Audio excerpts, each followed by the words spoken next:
Hello everyone, kumusta po kayong lahat? Peaceful and restful weekend po sa inyong lahat. Mukhang tuloy-tuloy pa rin ang pag-angat ng karir ni Diwata.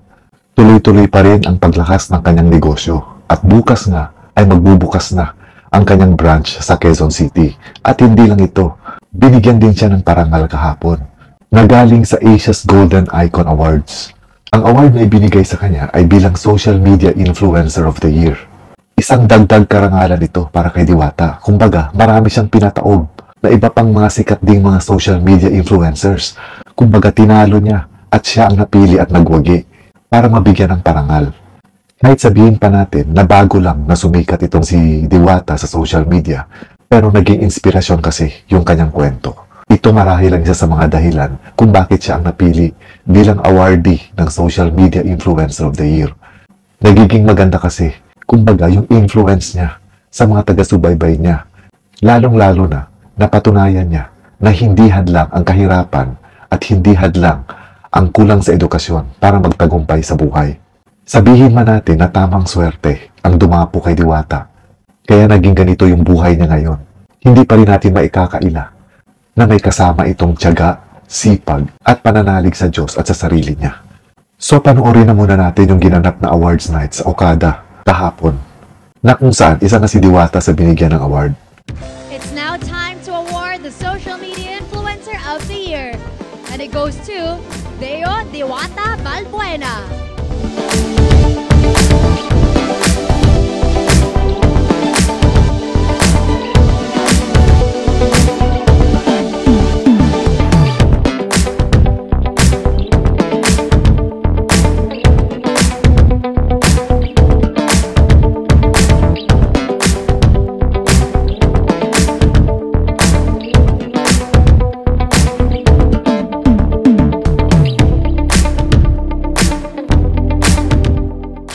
Ayan, magandang gabi po sa iyong lahat. Gusto ko lang po magpasalamat sa Asia's Golden Icon Award dahil naging bahagi po ako sa gabing ito na makatanggap po ako ng award na katulad nito.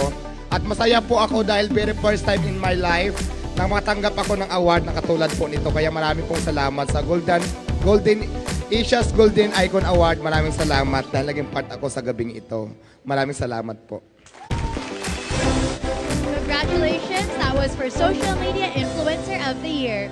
Hindi rin basta-basta itong award na ito dahil kumbaga, mga bigatin din yung mga naging kasabayan ni Diwata dito na nakatanggap din ng awards. Katulad ni Karen Davila, ni Senator Mark Villar, ni Aramina at yung singer na si Sherin Rehis. Iilan lang sila sa mga nabigyan ng awards kahapon kasabay ni Diwata.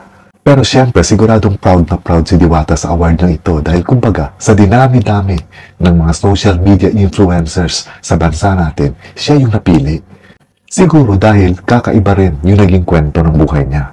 Kumbaga nagsimula siya bilang isang mahirap na nakatira lang sa ilalim ng tulay, tapos nagkaroon din siya ng mga iskandalo katulad nung binugbog siya.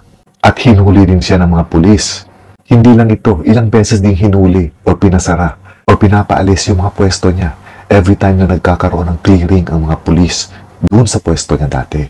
Pero hindi ito naging hadlang sa kanya para ituloy pa rin yung kanyang laban sa buhay. Ito para sa akin ang very inspirational na nangyari sa buhay ni Diwata. Tanggalin na muna natin yung mga sinasabing nagbago na yung ugali ni Diwata, nagiging suplado na si Diwata, nagiging bastos na si Diwata. Hindi ito ang pinag-uusapan natin dito. Ang pinag-uusapan natin dito kung paano niya binago ang buhay niya nang hindi humingi ng tulong o hindi nangarwisyo ng ibang tao. Kumbaga, sariling kayod ang ginawa niya at nagtagumpay siya dito. Again, isa itong patunay na as long as may tiwala tayo sa mga sarili natin at meron tayong pangarap sa buhay, malaki ang posibilidad na matutupad natin ang mga gusto nating mangyari sa buhay natin at walang magiging hadlang dito katulad na nangyari kay Diwata. And this is all for now mga kaibigan. Maganda rin yung ganito na paminsan-minsan nakakakita tayo ng mga taong mag-i-inspire sa atin, lalong-lalo na sa hirap ng buhay natin ngayon. Kailangan natin yung mga taong mag-i-inspire sa atin, yung magbibigay ng magandang halimbawa kung paano labanan ang hirap ng buhay. Maraming salamat ulit sa inyong panonood. Ingat po kayo lagi. Amping mo kanunay. Have a peaceful weekend everyone and God bless.